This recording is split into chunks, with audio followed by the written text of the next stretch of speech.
예, 오늘 출애굽기 33장 18절부터 23절까지 본문이고요. 하나님의 영광을 본 자라는 제목으로 함께 말씀 나누겠습니다.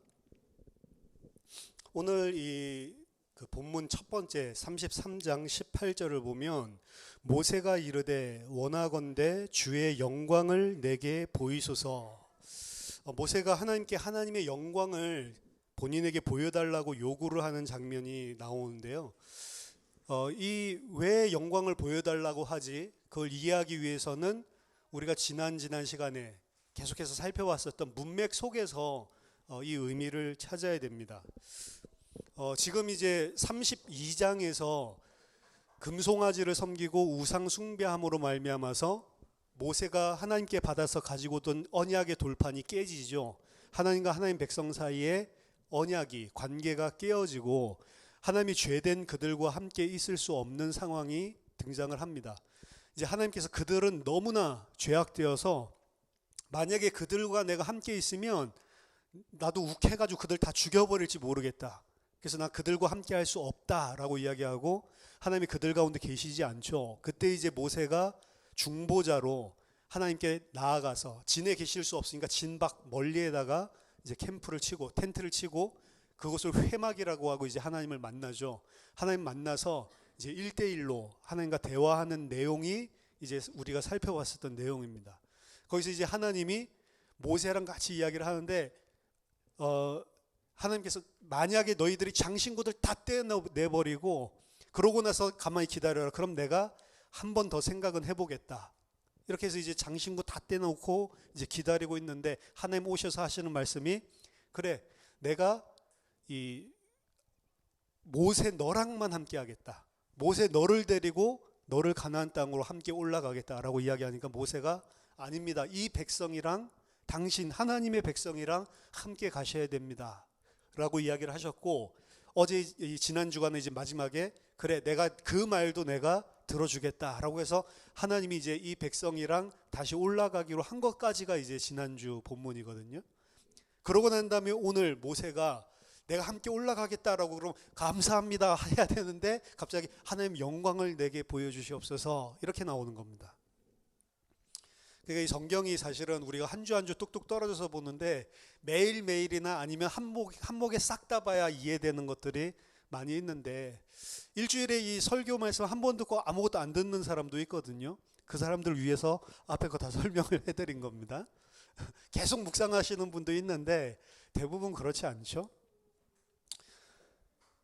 이 문맥 가운데서 하나님의 영광을 내게 보여주십시오 라고 이야기하는 것은 무슨 이야기냐면 하나님께서 방금 전에 내게 약속하셔서 이제 이 백성과 올라가겠다라고 하신 것들에 대한 보증을 해 주십시오 라는 이야기입니다.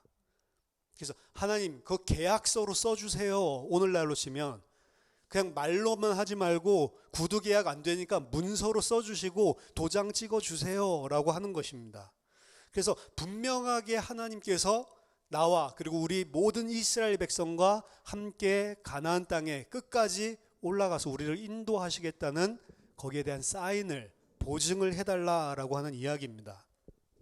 그랬더니 19절에 여호와께서 이르시되 내가 내 모든 선한 것을 내 앞으로 지나가게 하고 여호와의 이름을 내 앞에 선포하리라.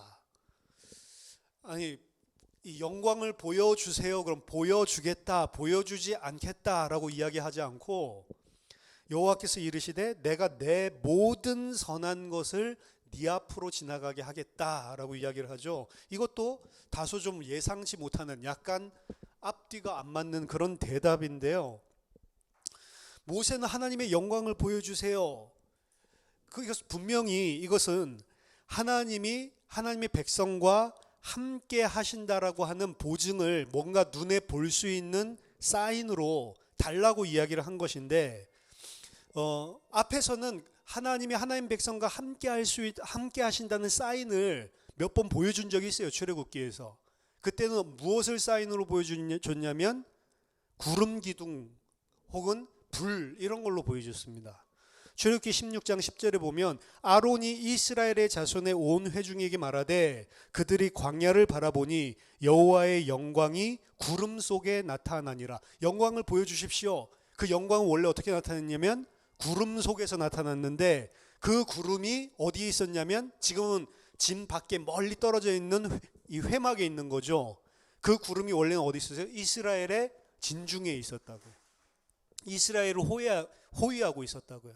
말하자면 문맥상 하나님의 영광을 보여주십시오 라고 하면 더 좋은 거는 그때 하나님의 구름이 이스라엘의 진중에 나타나고 이렇게 하면은 확 눈에 볼 수 있는 사인이 되겠죠. 앞에 거에 근거를 한다면. 출애굽기 24장 16절에서도 마찬가지입니다. 여호와의 영광이 시내산 위에 머무르고 구름이 엿새 동안 산을 가리더니 일곱째 날에 여호와께서 구름 가운데서 모세를 부르시니라. 구름이 하나님의 영광을 나타내고 하나님의 임재를 나타내는 사인이죠. 24장 17절에서는 또 불 가운데 계신, 이건 출애굽기 3장이랑도 비슷하지만 출애굽기 24장 17절에 산 위에 여호와의 영광이 이스라엘의 자손의 눈에 맹렬한 불같이 보였다.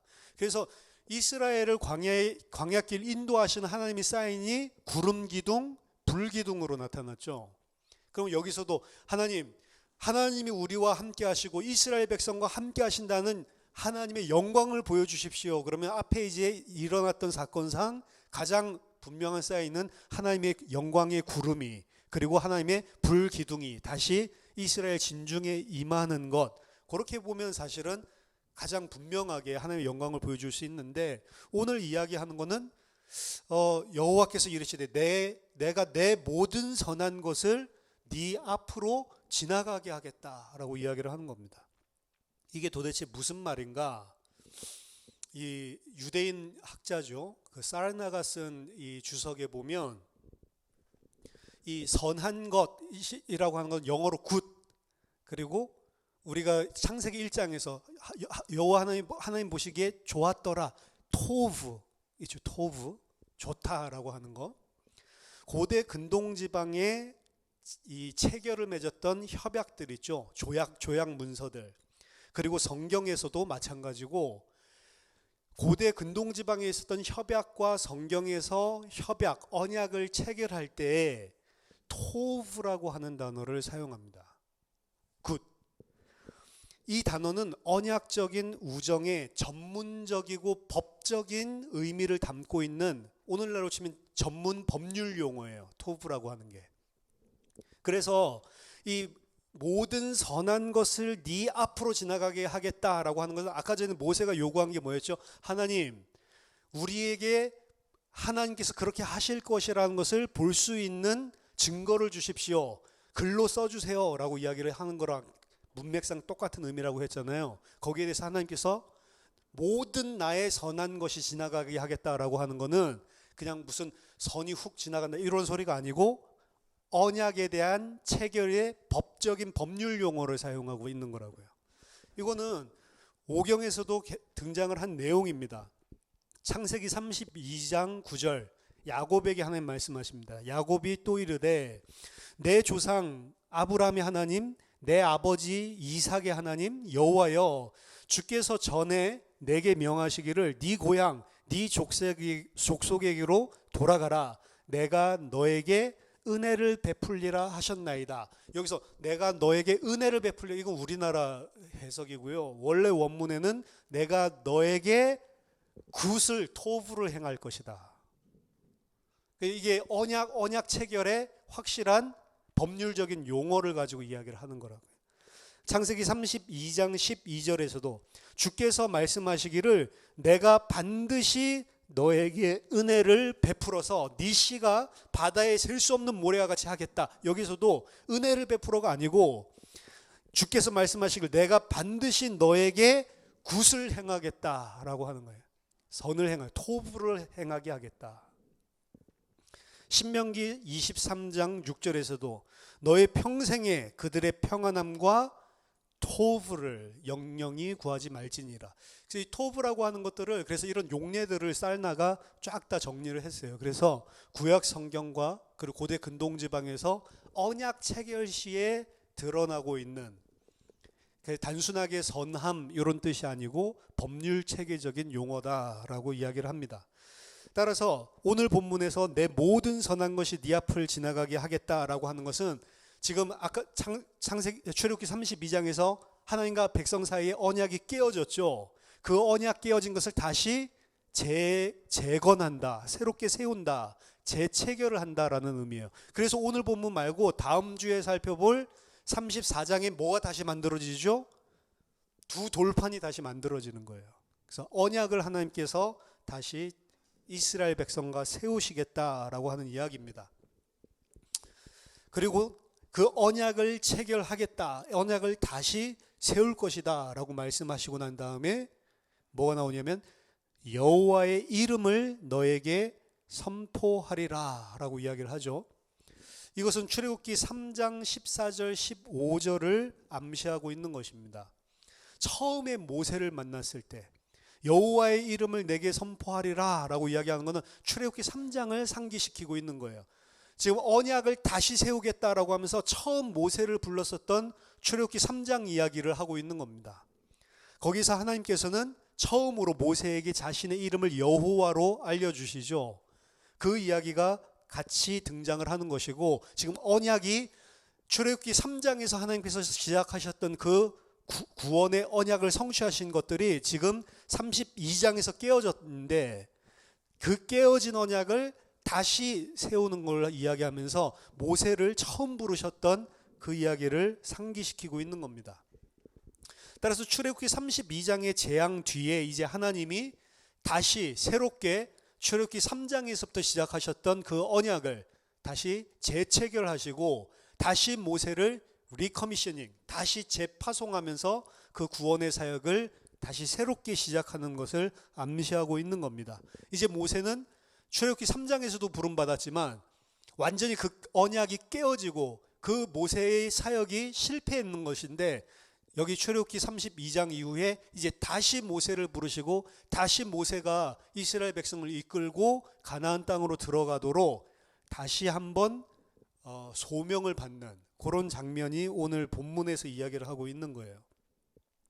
그래서 출애굽기 3장에서는 모세는 불타는 덤불이라고 하는 그 놀라운 하나님의 임재 가운데서 부름을 받았죠. 거기서 이제 보내심을 받는데, 이제 모세는 또 다른 놀라운 광경, 하나님의 임재를 체험하면서 보내심을 받는 겁니다. 그게 오늘 이제 하나님 등보해 주시고 이제 이건데, 그러니까 출애굽기 3장에 있었던 이야기들을 그대로 이야기하고 있는 거예요.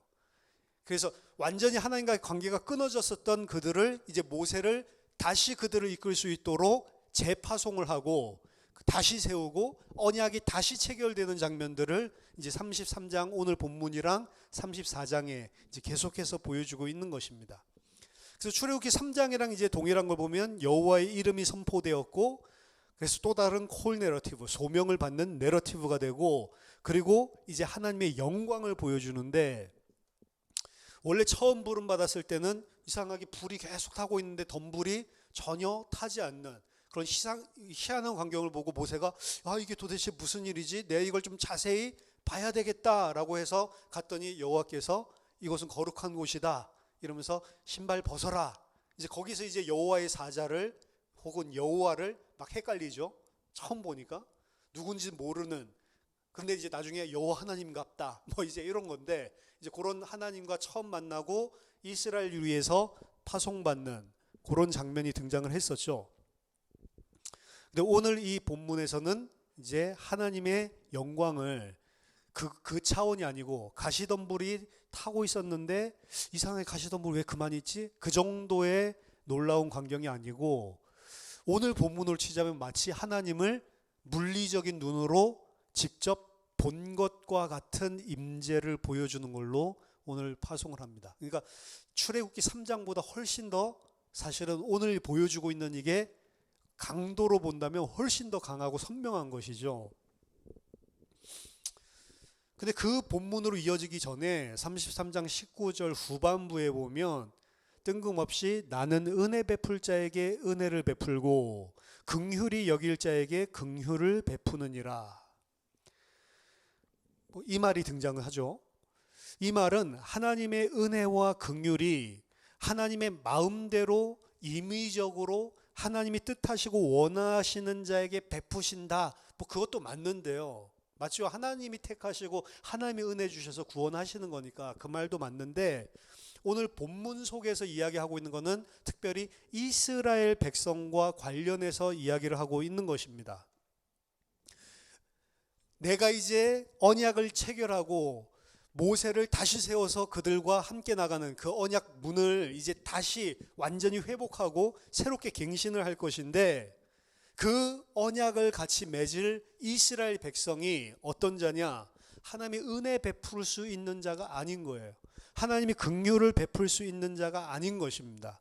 근데 하나님은 어떻게 하세요? 그 은혜 받을 자격이 없는 이스라엘에게 은혜를 베풀어 주시고, 그 긍휼을 받을 자격이 없는데 하나님이 긍휼을 베풀어 주시고, 나는 그 여호와이기 때문에 지금 언약을 다시 세워주겠다. 너희에게 메리트가 있는 게 아니고 내가 너희들을 사랑해서 너희들에게 은혜를 베풀고 싶어서, 너희들에게 긍휼을 베풀고 싶어서 택한 것이다. 그래서 사실 왜 이게 하나님의 속성을 갑자기 이야기하고 있지? 하나님이 이제 새롭게 계약을 맺어서 모세를 통해 가나안 땅 끌고 들어가려고 하는 그 이스라엘 백성인 그들 자신이 긍휼이나 은혜를 받을 만한 자격이 없는데도 내가 은혜 주고 싶은 사람에게 은혜 주는 것이고, 긍휼 베풀고 싶은 사람에게 긍휼 베푸는 것이다. 자, 구약 성경에서부터 여러분들이 아셔야 되는 것은 이스라엘의 택하심을 통해서 계속적으로 반복적으로 보여주는 것은, 하나님의 백성으로 택하는 자는 무슨 자격이 있어서 부른 게 절대로 아니라는 것입니다. 무슨 자격이 있어서 부른 줄로 아는 자들은 전부 다 하나님이 택한 자가 아니라는 증거예요. 그게 바리새인이죠. 확실하게 보여주는 게, 바리새인들은 내가 의를 행하기 때문에 마땅히 하나님은 나를 선택하셔야만 된다라고 생각을 하는 거예요. 그래서 이 자기보다 못한 사람들 보면서 저 사람들은 하나님이 택할 리가 없어 라고 이야기를 하는 거고, 자기 자신은 저 사람들보다 낫기 때문에 나는 당연히 하나님이 선택해야만 해 라고 하는 겁니다. 근데 예수님이 오셔서 뭐라고 이야기하죠? 너희들을 독사의 자식들이라고 이야기하고, 오히려 창녀들, 세리들 이런 사람들을 보고 하나님의 은혜를 받은 것처럼 이야기하죠. 당시의 관념에서 우리는 지금 이게 명확하게 보이지만, 당시 신약 시대의 사람들에게는 그게 완전히 이 자신들의 가치관과 세계관을 뒤집어 놓는, 말도 안 되는 짓인 거예요. 말도 안 되는.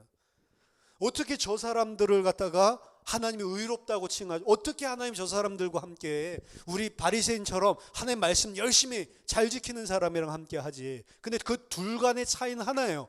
한 무리는 나는 이걸 받을 자격이 없습니다 라는 걸 아는 사람이고, 다른 한 무리는 나는 그거 받을 만해 라고 하는 거죠.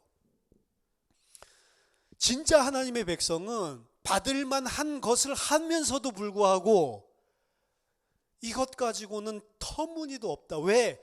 내가 하나님께서 기쁘게 여기실 만한 거 이거 조금 행한 것 같은데 하나님께서 정말로 이 악하게 생각하는 그 죄는 늘 달고 다니거든.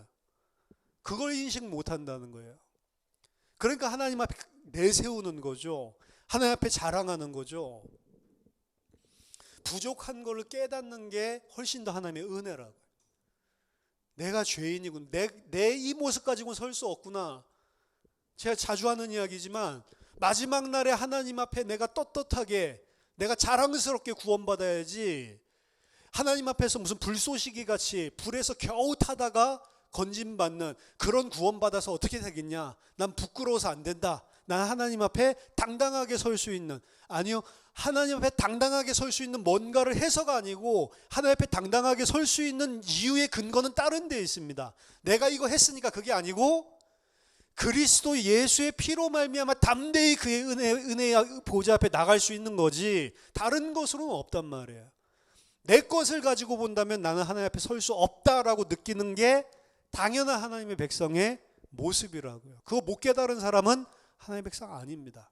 그래서 우리 신앙 가지고 자랑 못해요. 그리고 신앙이 좀 부족한 사람을 가지고 뭐라고 말할 수도 없는 겁니다, 사실은. 그렇죠? 하나님께서 은혜 주신 거 아니에요, 나는? 내가 은혜를 많이 받아서 하나님 앞에 좀 떳떳할 수 있을 만큼 뭔가를 행했다라고 칩시다. 그렇지만 진짜 은혜를 받은 사람은 그거 내가 한 게 아니고 하나님이 은혜 주셔서 그런 거라면서요. 근데 그거 하나님은 못하는 사람 보고 손가락질 한다는 거는 하나님이 그 사람도 은혜 주셔야 되는 거잖아요. 내가 한 거 아니라면서요. 말은 그렇게 하는데 우리가 어떻게 해요? 난 내가 한 거야. 그래서 한 주간 사는데 술 퍼마시고 막 이러다가 교회 오려면 이런 모습 어떻게 가? 제가 맨날 그랬거든요. 거의 뭐 대학 다닐 때 일주일 동안 술에 빠져 살았으니까. 그러니까 이 주일만 되면은 이 양심에 찔리는 거예요. 주일에 꼭 그 나가려면 어제는 좀 덜 퍼마실 걸 막 이제 이런 생각. 그 토요일에 제일 많이 마시잖아요. 그렇죠? 주일만 되면 그 주일날 이럴 바에 안 가는 게 나아. 이래서 안 가봤거든요. 그때 막 천둥 벼락 맞을 것 같고 이거 교회까지 이제 안 가? 이제 그래서 제가 평생 동안 주일 예배 빠진 거 한 번밖에 없습니다. 그때 딱 이제 결심하고 그래 이제 내가 은혜 진짜 받을 만할 때 나가야지 이러고 안 나갔는데 하루 종일 번개 맞을 것 같아서 시달렸다. 그래서 교회는 가자. 그 교회는 갔는데 갈 때마다 어떻게 해요? 찔려요. 근데 한 일주일 정도 술도 끊고 일주일 정도 공부도 열심히 하고 그리고 아침에 일어나서 기도도 좀 하고 성경도 좀 보고 이러면 어떻게 해요? 주일날 이제 나 나갈만 하지. 하나님 주의 백성이 여기 왔습니다. 당당하게 나오는 거죠. 그게 말하자면 바리새인의 모습이라고. 그걸 했는데도 그것 가지고는 터무니도 없음을 알아야 돼요, 사실은. 오늘 하나님의 영광 보면 하나님 얼굴 보면 어떻게든 죽는다고 그러죠. 죽는 이유는 하나밖에 죄 때문에 그런 거예요. 죄 때문에 죽는 거예요. 하나님의 영광 보면 우리는 죽을 수밖에 없는 죄인이라고. 그 앞에 뭘 가지고 나가요? 여러분 모습 가지고 나가면 죽는다고요, 바로. 하나님이 이스라엘 백성에게 다시 언약을 세우시고 다시 하나님께서 그들과 함께 해서 가나안 땅으로 들이시려고 끝까지 붙들고 계시는 것은 하나님의 은혜요 긍휼이다라고 하는 것을 분명히 하고 있는 것입니다. 그래서 33장 20절에 또 이르시되 네가 내 얼굴을 보지 못하리니 나를 보고 살 자가 없음이니라. 자, 모세는 뭘 이야기했죠? 하나님의 영광을 내게 보여주옵소서라고 이야기했죠. 근데 하나님은 그 영광을 뭐라고 이야기하냐면 얼굴이라고 표현을 하고 있습니다. 그냥 뭐 갑자기 왜 얼굴 이야기를 하지? 이렇게 보면 뭐 어려운데 하나님의 영광을 보여주십시오라고 한 것에 대해서 하나님은 그 영광을 얼굴이라는 표현으로 한 것이지 그 영광을 보여준다라고 동일한 것이다라고 여러분들이 이해를 하시면 됩니다.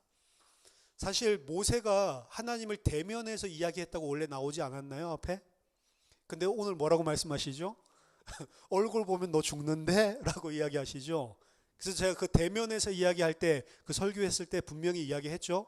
문자적으로 얼굴 본 거 아니다라고 분명히 이야기했죠. 왜 그 이야기했다고 했죠? 모세가 지금 하고 있는 게 모세가 하는 일이 아니고 장차 그리스도께서 하실 일을 예표하고 있는 거다라고 말씀드렸죠. 다 까먹으셨죠? 오늘도 마찬가지인 거예요, 사실은. 그래서 이 얼굴이라고 이야기하신 것은 영광을 보여주십시오. 그것과 동일한 의미로 지금 이야기를 하고 있는 것입니다. 하나님은 거기에 대해서 그의 선함을 보여주시고 그리고 그의 이름을 선포하실 것이라고 대답하셨지만 하나님의 얼굴은 모세가 볼 수 없다라는 것을 분명히 했습니다. 그래서 모세의 요청이 어느 정도 거절이 된 거죠. 하지만 그것은 모세를 거부하는 것이 아니고 도리어 거꾸로 모세를 위한 것이었습니다. 왜냐하면 하나님의 얼굴, 하나님의 영광을 직시한다면 모세조차도 죄인이기 때문에 죽음을 피할 수 없기 때문이다 라는 것을 의미하기 때문입니다. 따라서 오늘도 이 본문에 이 이야기가 끼어 있는 것은 분명히 이 하나님과 하나님의 백성 사이의 언약을 다시 맺게 만들고 다시 하나님께서 영원히 함께 할 수 있는 언약 재체결을 한 중보자가 모세가 맞는데 이 모세로는 불완전하다는 거예요. 장차 오실 진짜 중보자가 오셔야만 되는 거예요, 사실은. 그래서 모세는 그림자입니다. 모세는 예표하는 자지 실체가 아니라는 것입니다. 21절에서 23절 여호와께서 또 이르시되 보라 내 곁에 한 장소가 있으니 너는 그 반석 위에 서라. 내 영광이 지나갈 때에 내가 너를 반석 틈에 두고 내가 지나가도록 내 손으로 너를 덮었다가 손을 거두리니 네가 내 등을 볼 것이요 얼굴은 보지 못하리라. 좀 전에 이제 하나님이 나의 영광, 나의 얼굴을 볼 수 없다라고 이야기했지만 오늘 본문에서는 또다시 21절에서 23절에 하지 않겠다라고 해놓고 또다시 등은 보여주겠다라고 이야기하죠. 이게 뭐가 앞뒤가 맞지가 않죠. 하나님의 등허리를 봤다. 하나님 등허리 어떻게 생겼을까요? 하나님은 몸을 가지고 계십니까? 몸이 없죠. 영이시라고 그랬고 형체가 없기 때문에 그림자도 없고 회전하는 그림자도 없고 그냥 빛이다 라고 이야기를 하는데, 근데 여기서 보면 하나님이 몸을 가지고 계신 것으로 이야기를 하죠. 분명히 이거는 하나님을 의인화해서 더 정확하게는 신인 동형론적인 표현을 하신 것이 분명합니다. 그렇다고 하더라도 그럼 모세가 아무것도 보지 않았는데 봤다라고 했을까? 무엇인가를 보기는 봤겠죠. 그렇죠? 그렇기 때문에 하나님은 뭔가 물리적인 이걸 가지고 있지 않아. 몸 형체가 없어. 그렇기 때문에 이거는 신인 동형론적인 표현에 불과해 라고 이야기하기에는 너무 생생하단 말이에요. 모세가 뭔가를 체험하고 뭔가를 봤기 때문에, 그 말은 육신적인 형태로 하나님이 모세 앞에 나타났다 그 이야기를 하려는 게 아닙니다. 그건 아니겠죠 당연히. 그럼 모세가 뭘 봤을까? 저는 이거 되게 궁금했거든요. 모세가 뭘 봤을까? 하나님이 싹 지나갈 때 손으로 확 가리고 확 이렇게 하면서 등허리를 딱 보여줬는데, 야, 등허리를 봤어? 나도 보고 싶다. 막 이런 생각을 했거든요. 등허리, 근데 등허리가 있나? 없을 건데 막 계속 이거 뭘 봤지? 답 나옵니까 여러분? 전 답이 안 나오던데, 만약에 우리가 모세가 정확히 무엇을 봤는가라는 것을 계속 파고들어서 그것을 캐내려고 한다면 여러분들의 성경이 이야기하고 있는 포인트를 놓치고 있는 거예요. 여기서는 지금 뭘 봤을까? 요거 수수께끼 그 문장, 그 본문이 아니잖아요. 하나님 말씀하시는 하나님의 손, 하나님의 등, 하나님의 얼굴, 이런 것들이 무엇을 정확하게 지칭하는지는 사실은 알 수가 없습니다. 정확히는 몰라요. 하지만 아마도 이것이 본문이 이야기하는 요점입니다. 하나님의 모습은 우리에게 있어서, 죄인인 우리에게 있어서 비밀한 거예요. 하나님의 손이 무엇인지, 하나님의 등이 무엇인지, 하나님의 얼굴이 무엇인지 우리는 몰라야 정상인 겁니다. 그 비밀은 최고의 선지자라고 이야기하고 최고의 지금 이스라엘 지도하고 최고의 구원의 모형이라고 이야기하는 모세도 마찬가지. 모세에게 있어서도 불분명한 거예요. 하나님의 손, 만약에 하나님의 등, 하나님의 얼굴, 이런 것들을 분명히 아는 자, 하나님의 영광을 분명히 보고 목도한 자는 한 분밖에 없는 겁니다. 예수 그리스도예요. 위에서로부터 온 자, 그가 아니면 아버지 알 수가 없는 것입니다. 우리는 하나님 아는 것을 구원이랑 연결을 짓는데 하나님 알 수가 없어요. 사실은 우리가 하나님 아는 건 뭘 통해서만 알 수 있냐면 그리스도를 통해서만 하나님을 이해를 하는 거예요. 사실은 마지막 날까지 우리는 하나님을 면대면으로 볼 때까지는 모릅니다. 그날은 분명히 옵니다만 모르는 것입니다. 우리는. 그래서 계속 등허리가 뭐지? 이런 거 할 필요가 없다고요. 모세가 우리랑 똑같이 불완전한 자구나. 모세가 중보자가 아니구나. 하나님을 정말로 알고 우리에게 중보해주고 하나님을 우리에게 계시해 줄 수 있는 그 진짜 중보자는 따로 있구나. 오히려 이걸 통해서 모세보다 더한 중보자가 우리에게 필요하구나라고 하는 것을 보여주는 거라고요. 그래서 사실은 모세는 최고의 선지자지만 계속 부족하다는 것을 오경에서는 보여줘요. 마침내 끝에는 모세는 절대로 그들을 데리고 가나안 땅을 들어갈 수 없었다로 끝나는 거예요. 그럼 모세의 개인적인 구원을 이야기하는 게 아니고, 모세가 구약의 최고의 선지자고 모세가 구약에서 최고의 중보자 맞지만 모세로는 안 된다라고 하는 거예요. 진짜 가나안 땅 들어가려면 모세 아닌, 이름도 똑같아, 여호수아, 예슈아를 통해서만 들어갈 수 있다. 이걸 구약에서도 보여주고 있는 거죠. 하지만 지금까지 모세가 경험했고, 그리고 또 앞으로도 모세가 경험할 것 중에 가장 높은 수준의 하나님을 본 게 오늘 장면입니다. 그래서 그 표현이 등어리를 봤다라고 이야기를 하고 있는 거예요. 이것은 단순히 출애굽기 3장에서 모세의 호기심으로 하여금 자세히 보게 만들었던 불타는 가시덤불, 그게 아니란 말이죠. 이것은 우리가 앞에서 10가지 재앙을 하는 게 베푸시고 홍해를 가르시고 그 기적으로 1년의 재앙으로 하나님 누구신지를 체험하고 봤던 그 정도의 하나님이 아니란 말입니다.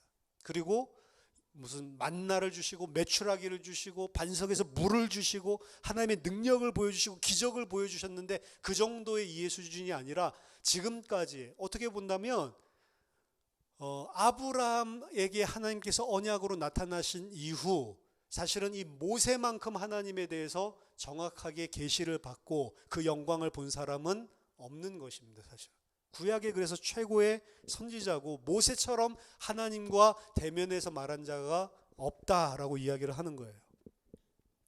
모세는 하나님의 능력을 쭉 지켜봐 왔고, 그리고 하나님이 그의 백성에게 행하시려고 하는 것이 무엇이며 그 백성은 비록 완전 죄인된 하나님이 심판하셔야 될 그런 모습이더라도 하나님이 그들에게 어떤 언약을 가지고 어떤 사랑을 가지고 있는지를 알고 있는 자입니다. 하나님을 이해해 왔어요.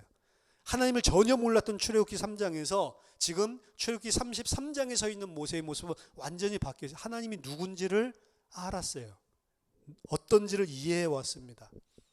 따라서 출애굽기 3장에 상대적으로 낮은 수준의 하나님의 현현과 다르게 여기에서는 만일 하나님이 손을 치우시면 모세 죽을 수밖에 없죠. 그 정도의 하나님의 얼핏 볼 수 있는 그런 하나님의 현현을 대면하게 되었습니다. 출애굽기 3장과 출애굽기 24장의 하나님의 현현과 마찬가지로 오늘 본문 또한 왜 하나님이 자기 자신을 그렇게 실제적으로 현현을 하시지? 현현은 나타내다 요 소리입니다. 하나님께서 임재하시고 하나님이 자기 자신을 나타내시는데 출애굽기 3장 24절과 사실은 본질적으로는 같은 기능을 하고 있는 거예요. 이것은 앞으로 일어나게 될 일들을 위한 하나님의 임재를 표현하는 것입니다. 출애굽기 3장에서는 모세에게 현현하신 이유가 앞으로 모세와 함께 애굽에 돌아가셔서 모세와 함께 하셔서 애굽에서 이스라엘 백성을 건져내시려는 그 일을 준비시키는 현현이었죠. 출애굽기 24장에서는 이스라엘의 지도자들이 하나님의 시내산에 올라와서 하나님의 보좌와 하나님의 발을 보는 게 허용되었죠. 거기에 보면 이로 말미암아서 앞으로 이스라엘 백성이 광야 길을 걸어 가나안 땅에 들어갈 동안에 그 지도자로서의 권위와 지도자로서 하나님께서 자격을 갖춰주시는 그 일들을 하시는 겁니다. 출애굽기 3장에서도 출애굽기 24장에서도 그럼 오늘도 마찬가지죠. 오늘도 마찬가지로 모세에게 출애굽기 32장의 재앙 이후 출애굽기 32장의 언약이 깨진 이후에 하나님의 현현을 통해서 다시 하나님의 백성을 위해 그들을 끌고 가나안 땅으로 갈 수 있는 택하신 지도자로서의 모세를 세워주고 있는 그런 장면입니다.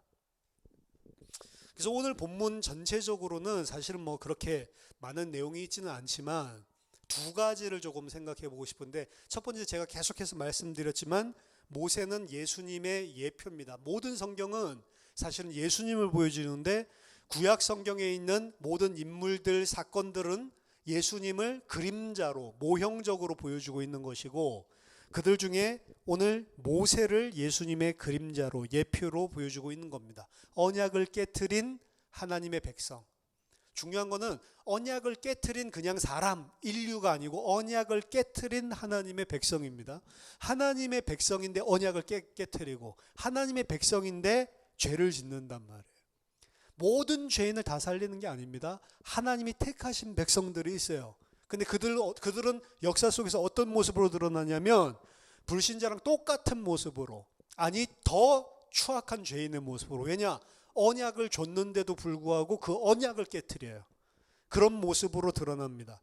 그런 사람들을 살리고 다시 그들을 회복시키는 중보자, 지도자, 모세는 예수님의 정확한 예표죠. 그리고 하나님의 영광을 본 자로 오늘 이야기를 하고 있는 겁니다. 진짜 하나님을 대면해서 그 영광을 보고 그 영광을 나눈 분은 참 중보자 예수 그리스도죠. 요한복음 6장 49절에 이는 아버지를 본 자가 있다는 것이 아니니라 오직 하나님에게서 온 자만이 아버지를 보았느니라. 그렇죠? 예수님 말고는 하나님 위로부터 온 자가 없기 때문에 예수님은 뭐 했다고요? 아버지를 보았다. 아버지를 보고도 살 수 있는 중보자, 그게 예수 그리스도입니다. 그래서 모세와 차원이 다른 거죠. 반면에 예수님이 아버지 하나님을 본 것처럼 하나님이 택하신 하나님의 백성들 또한 하나님을 보게 됩니다. 그래서 모세도 보지 못했는데 예수 그리스도를 통해서 중보받은 하나님의 백성은 나중에 천국 가서 보는 거 말고요, 이미 이 땅에서 하나님을 보고도 죽지 않습니다. 여러분들이 진짜 하나님의 백성이면 하나님을 본다고요. 근데 어떻게 보냐? 예수 그리스도 안에서 본다고요. 자, 요한복음 1장 18절 보면 본래 하나님을 본 사람이 없으되 아버지 품속에 있는 독생하신 하나님이 나타내셨느니라. 이 이야기를 하죠. 본래 하나님 본 자가 없대요. 근데 그 하나님을 정확하게 볼 수 있도록 나타내신 분이 계시는데 그게 뭐냐? 아버지의 품속에 있는 독생하신 하나님이 나타내셨다라고 이야기를 합니다. 그래서 요한복음 14장 8절 9절 보면 빌립이 이르되 주여 아버지를 우리에게 보여주옵소서 그리하면 족하겠나이다 라고 했더니 예수께서 이르시되 빌립아 내가 이렇게 오래 너희와 함께 있으되 네가 나를 알지 못하느냐? 나를 본 자는 아버지를 보았거늘 어찌하여 아버지를 보이라 하느냐. 하나님을 본 자는 죽는데 예수 그리스도를 본 자가 누구를 봤다고요? 하나님을 보았다라고 이야기를 하죠. 그리고 하나님을 봤음에도 불구하고 그 예수 그리스도를 통해 하나님을 본 자는 사는 거죠. 여기 보면 요한복음 13장 31절 그가 나간 후에, 이 이야기는 무슨 이야기냐면, 자, 하나님이 이 땅에 아버지 하나님을 보여주시기 위해서 그 영광을 그대로 가지신 하나님이, 독생하신 하나님이 이 땅에 나타났고 그를 본 자는 이제 아버지의 영광, 아버지의 얼굴을 본 자와 동일해진단 말이에요. 동일한데 그 하나님이, 예수님이 예수님을 보면서 아, 이게 하나님이구나, 하나님을 본 것과 같은 것인데 지금 제자들은 예수님 보면서 하나님이라고 보나요? 안 보죠. 안 보니까 지금 빌립 같은 반응을 하는 거죠. 그럼 예수님이 야, 나를 본 게 아버지를 본 건데 왜 아버지를 보이라고 그래? 라고 이야기했을 때 빌립이 맞군요, 난 하나님을 봤습니다 라고 했을까요? 아닙니다. 뭔 소리야. 중얼중얼 몰랐겠죠. 그게 뭔 소리인지. 알았겠습니까? 전 몰랐다고 생각하는데요. 지금도 우리도 기독교인들 보면 똑같아요. 빌립이랑. 그렇죠? 한 번만 내가 하나님 보면 나 믿을 건데, 이런 사람 저 그런 이야기를 굉장히 많이 했고요. 그리고 어떤 사람은 새벽 기도도 하나님 봤대. 어떻게 봤냐니까 갑자기 펑 소리가 나서 눈을 떠보니까 기도하다가 뭉게뭉게 구름이 나면서 하얀 옷을 입고 허연 수염을 가진 사람이 딱 지팡이, 모세 지팡이 같은 거 딱 들고 너가 그 앞에 섰느니라. 뭘 그 앞에, 귀신 앞에 섰는지 뭔지 몰라도 그 환상도 아니고 이 정신 장난이죠. 그런 거 이야기 들으면 와, 나도 좀 보여주지. 저희 이모부님도 목사님이시거든요. 근데 옛날에 이제 산기도 같은 거 많이 하잖아요. 그런 거 할 때 막 이런 체험한 거 들으면 너무 희한했어요. 막 기도를 하는데 갑자기 예수님이 나타나셨대. 나타나셔서 흰 옷에, 그리고 이 주석 같은 빛난 손과 발에, 그리고 뭐 거기에 막 이 못자국도 있고, 그러면서 막 계속 이렇게 해서 와 너무 황홀해가지고 막 주님 막 이렇게 했더니 주님 얼굴 좀 보여달라고 얼굴 절대로 안 보여주더래. 그래서 이상하다 봤더니 좀 이따 싹 도는데 완전 마귀 얼굴. 그래서 이 사탄아 물러가라 막 이런 거 막 기도하시고 이런 거 이야기해 주시더라고요.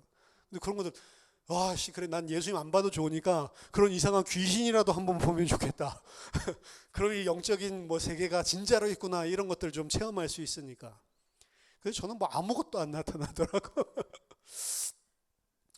하나님을 봤다. 하나님 보여주세요. 다 거짓말입니다. 지금 뭘 놓치고 있냐면 빌립이랑 똑같은 거예요.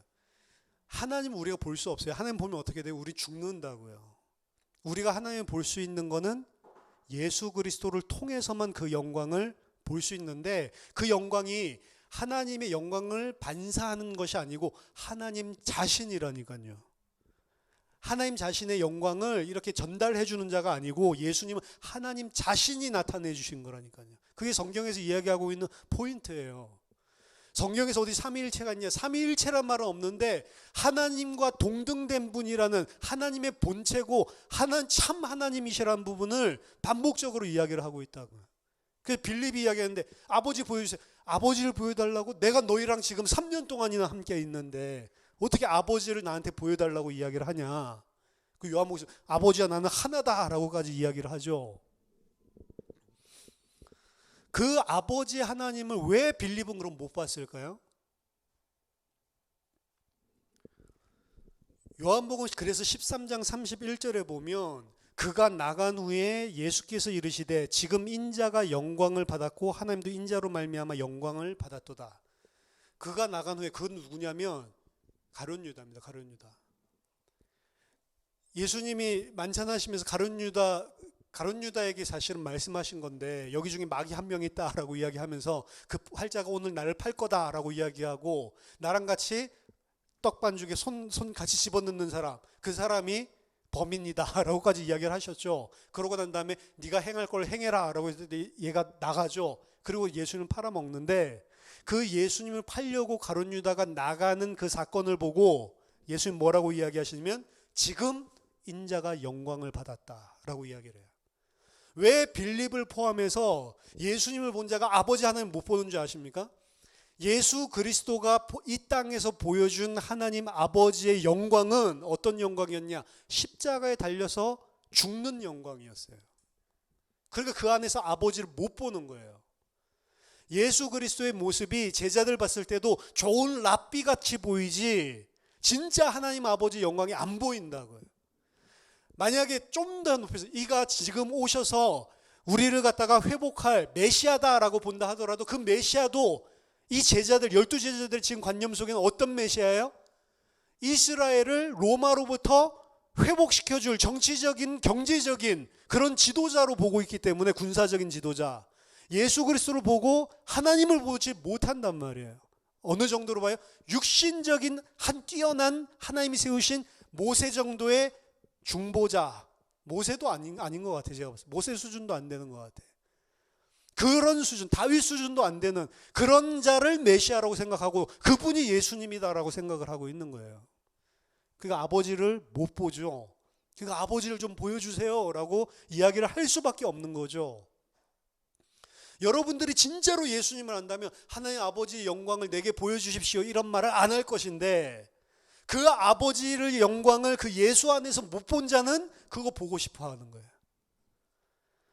그 예수 안에서 그 아버지 영광을 보지 못한 자는 방언 줘보세요. 그럼 내가 목사할게요. 그래서 저라니까요. 방언 주시면 목사할게요. 막 이 방언 받은 목사님은 제가 여러 목사님에게 그 기도 제목 나눴었으니까 하세요. 너무 쉽습니다. 지금 그냥 나오시는 대로 하세요. 내가 의식하는 대로 하죠. 그냥 기도하세요. 뭐 그냥 기도해도 그냥 하나님 아버지 이렇게 나오는데 뭘 어쩌란 말이야. 그러니까 막 어떤 목사님 그거 쉬운데 한 반나절만 기도하면 되는 한나절 기도해도 안 돼. 뭘 반나절만 기도해야 돼. 안 해봤겠어요? 왜 그러죠? 예수 그리스도 안에서 하나님을 못 봤기 때문에 그런 거예요. 그러니까 뭐가 필요해요? 하나님 보여주세요. 다른 게 필요하다. 하나님 이렇게 해주시면 꼭 하나님 살아있는 것 같고, 저렇게 해주시면 하나님 죽은 것 같고, 이렇게 하시면 하나님 함께 하는 것 같고, 저렇게 하면 하나님 함께 하지 않는 것 같고, 이렇게 해주셔야만 하나님이 내게 역사하셨다고 생각하고, 저렇게 하면 하나님 내게 왜 역사 안 하시지? 엘리 엘리 라마 사박다니 이렇게 한다. 아니요. 그 누가 그렇게 생각하냐? 하나님을 예수 안에서 못 본 자. 왜 못 본다고요? 이 땅에 예수님이 가지고 온, 예수님이 하나님이 보여준 영광, 하나님의 영광은 이 땅에서 거꾸로예요. 비참한 것이고, 짓밟히는 것이고, 가장 낮은 곳에 처하는, 그걸 보고 하나님의 영광이라고 볼 수 있어야만 예수 안에서 하나님을 본 거라고요.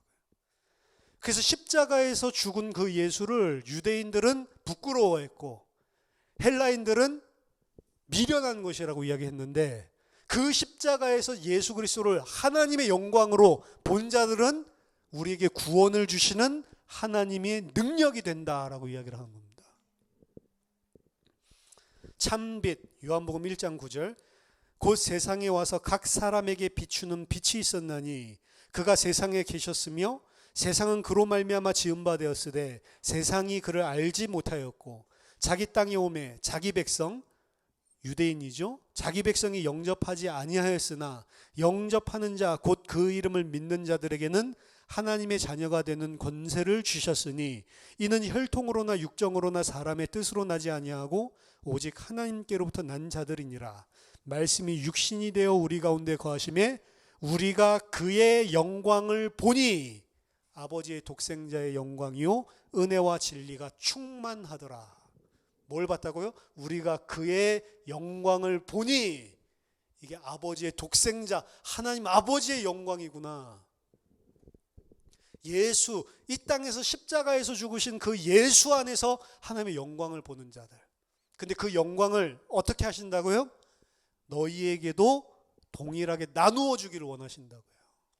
그 영광은 이 땅 역사 속에서는 십자가의 죽음이지만 새하늘과 새 땅에서는 영원히 메시아로 왕노릇하는, 면류관을 쓰고 아버지와 함께 왕노릇하는, 아버지와 아들이 하나 되어지는 그런 영광이죠.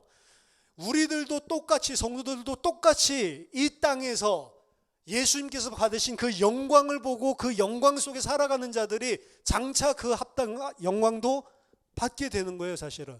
그래서 이 땅에서의 예수 그리스도를 믿는 자들의 삶은 이 땅에서의 예수 그리스도의 삶이 나타나게 되어 있는 겁니다. 근데 그 삶에 나타나는 그 내용이 뭐냐면 고난이에요. 고난이고 그리고 낮아짐입니다. 거꾸로. 그리고 예수 그리스도 믿으면 다 거지같이 사는 거구나. 그 이야기가 아닙니다. 왜 고난받고 왜 낮아졌습니까? 죄 때문에 그런 거예요. 고난받고 낮아지고 이 땅에서의 그 영광이 이 땅 세상 사람들이 생각하는 영광이랑 틀리다. 기독교인의 삶은 이 말을 하는 거는 기독교인들은 전부 다 거지야. 그 이야기가 아니고 이 땅에 살아가는 동안 왜 낮아져요? 죄 때문에. 죄책 때문에. 그 말은 뭐냐? 부자인데도 육신적으로 예를 들게 알아요. 자기가 누군지를. 그래서 이 사람 어떻게 살아요? 낮아져서 살아요. 이 사람 어떻게 살아요? 자기 죄 때문에 하나님 앞에 설 수 없는 죄인의 모습을 가지고 가난한 마음으로 살아가요. 그 모습이 없다면 하나님의 백성이 아닌 겁니다. 그 모습 속에서 하나님의 영광을 볼 수가 있는 거예요. 거꾸로. 내 자신의 죄가 드러나는 속에서 하나님의 영광이 보인다. 내 자신이 죄를 깨닫고 내 자신이 어떠한 자인지를 인식하는 그 속에서 거꾸로 하나님의 영광이 드러나는 것입니다.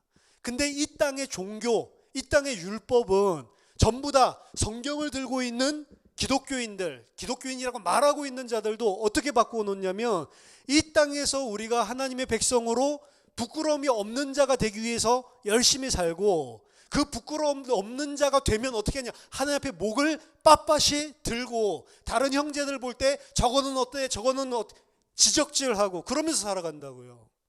그 하나님의 자녀의 모습 아니라는 거예요.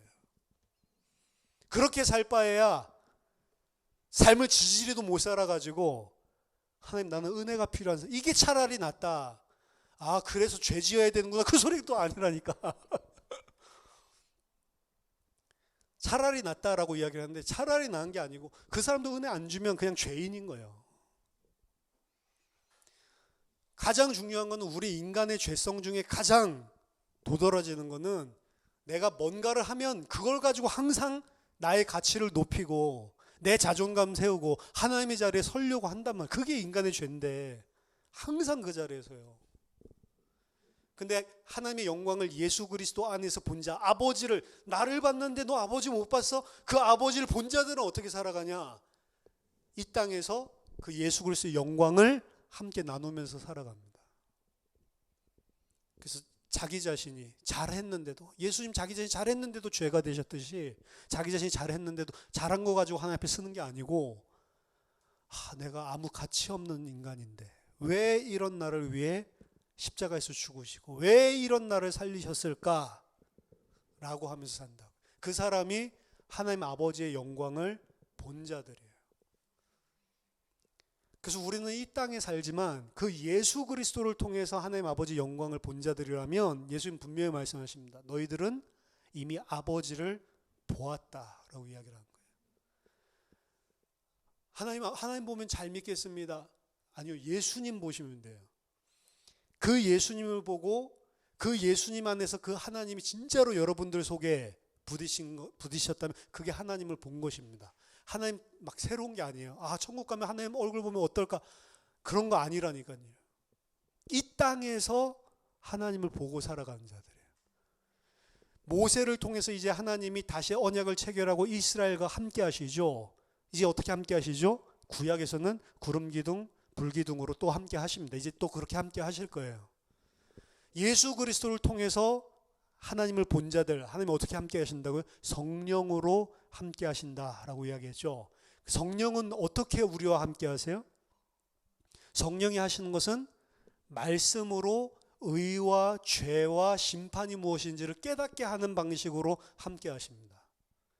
왜 성령이 역사하면 기적이 일어나죠? 기적이 문제가 아니에요. 기적을 통해서 뭘 깨닫게 한다고요? 죄가 무엇이고 의가 무엇이고 심판이 무엇인지를 깨닫게 하려고 기적이 일어나는 거예요. 근데 오늘날은 성령의 역사도 어떻게 생각해요? 그 기적을 위해서 하잖아요. 내가 받아야 되는 응답. 아니요. 그걸 통해서 하나님께서 하시는 일은 하나님 알려주시는 거예요. 하나님 알려주시면 죄가 뭔지, 진짜 하나님 앞에 설 수 있는 의가 무엇인지, 심판이 무엇인지를 알게 된다니까요. 구약성경의 구름기둥, 불기둥으로 함께 하셨지만 우리에게는 성령으로 함께 하신다고 했습니다. 그 성령은 우리 안에서 우리를 가르쳐 주신대요. 그리고 하나님의 말씀을 기억나고 생각나게 해주시고 이게 무엇인지를 깨닫게 해주신대요. 그 깨달으면 결론은 뭐냐? 의가 무엇이고 죄가 무엇이고 심판이 무엇인지를 알게 된다니까. 알면 알수록 하나님의 백성으로 세워지는 거예요, 사실은. 죄가 뭔지 아는 사람이 절대로 자기 의를 내세울 수가 없어요. 죄가 무엇인지 아는 사람은 예수 그리스도의 의만 의지하게 돼 있다.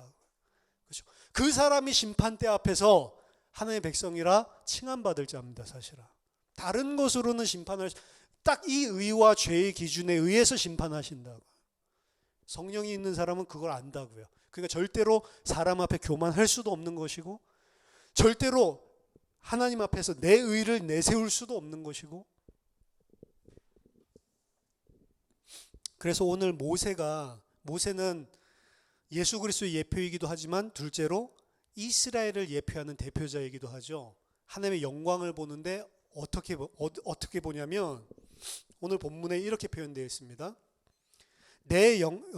여호와께서 또 이르시되 보라 내 곁에 한 장소가 있으니 너는 그 반석 위에 서라. 하나님의 옆에 한 반석이 있대요. 그 반석에 서 있어라. 그 반석이 어떻게 있어요?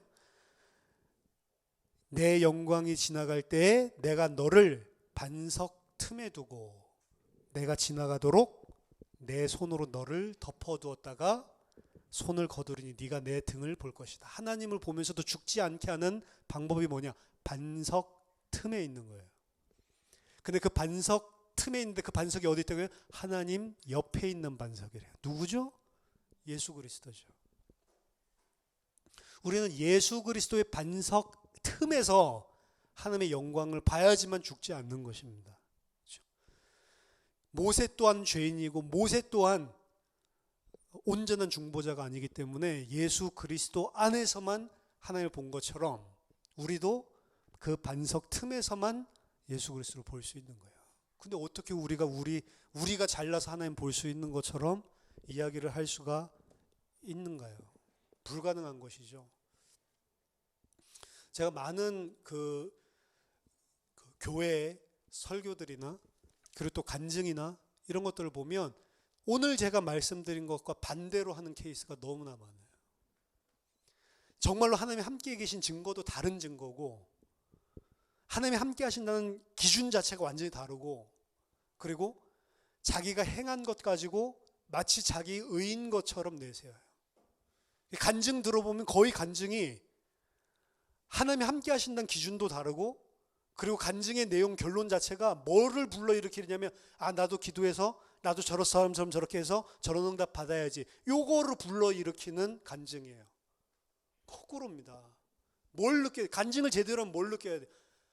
저 사람 죄인인데 하나님이 우리를 이렇게 사랑하시는구나. 그거 느끼는 게 간증이에요, 사실은. 그래서 나도 이런 죄인인데 저 사람처럼 하나님이 나를 함께 하시는구나. 이게 느껴져야지. 그 사람 쳐다보고 나도 저 사람처럼 이렇게 잘해가지고 하나님의 저런 응답 받아야지. 이거 간증 아니라니까요. 이게 바리새인 만드는 거예요, 사실은 거꾸로. 얼마나 진리를 왜곡시키는지 모릅니다. 저와 여러분들이 예수 그리스도 안에서 하나님의 영광을 본 자가 되시길 바랍니다. 이번 주간 고난 주간인데요. 고난 주간 동안 막 죽상 쓰고 이러고 있으라는 이야기가 아니고 죽상 안 쓰려고 그래도 우리는 쓸 수밖에 없는 일들이 계속 일어나요. 힘들고 막 염려되고 이런 일들이 태산 같죠. 굳이 고난 주간이니까 내가 고난 받아야지 이래가지고 필리핀 어떤 사람은 매해마다 자기 혼자 째찍 만들어서 등허리 막 때리고 그리고 마지막 금요일에는 자기 혼자 막 십자가 막 못 받고 데모 다니고 데모 타면 너무 아플까봐 조금만 못 받고 올라가 있다가 몇 시간 있다가 또 내려오고 이런 짓 하는데 그런 거 하라는 게 아니에요. 고난 주간에는 그거 안 해도 우리 고난 받습니다. 그거 안 해도 우리는 낮아져요. 왜냐? 하나님 앞에서 내가 누군지를 발견하는 것 자체가 사실은 낮아지는 거고 고난 당할 수밖에 없는 거예요. 근데 그것을 어떻게 당해요? 그 속에서 이런 나를 구원해 주신 하나님께 감사한다고. 왜? 하나님의 영광을 보았기 때문에. 저와 여러분들이 한 주간 아니 일평생을 하나님의 영광을 본 자로 사는 은혜가 있기를 예수 이름으로 축원합니다. 기도하겠습니다. 하나님 아버지 은혜를 감사드립니다. 이 죽을 수밖에 없는 죄인을 예수 그리스도께서 살리시고 저희들이 이 땅에 사는 동안 하나님의 영광을 하나님을 본 자로 살아갈 수 있도록 저희들 축복하심을 감사드립니다. 하나님 진정한 하나님의 영광이 무엇인지를 알게 하시고 진정한 교회의 이 땅의 영광이 무엇인지를 깨닫게 하시고 하나님의 백성으로 온전히 하나님 믿음으로 잘 살아가는 주의 성도들 될 수 있도록 우리에게 진리를 계시하여 주시고 가르쳐 주시고 그리스도 안에 깊이 뿌리내릴 수 있도록 도와주시옵소서. 하나님의 영광을 본 자로 아는 자로 살아갈 수 있도록 도와주시옵소서. 예수 그리스도 이름으로 기도하옵나이다. 아멘.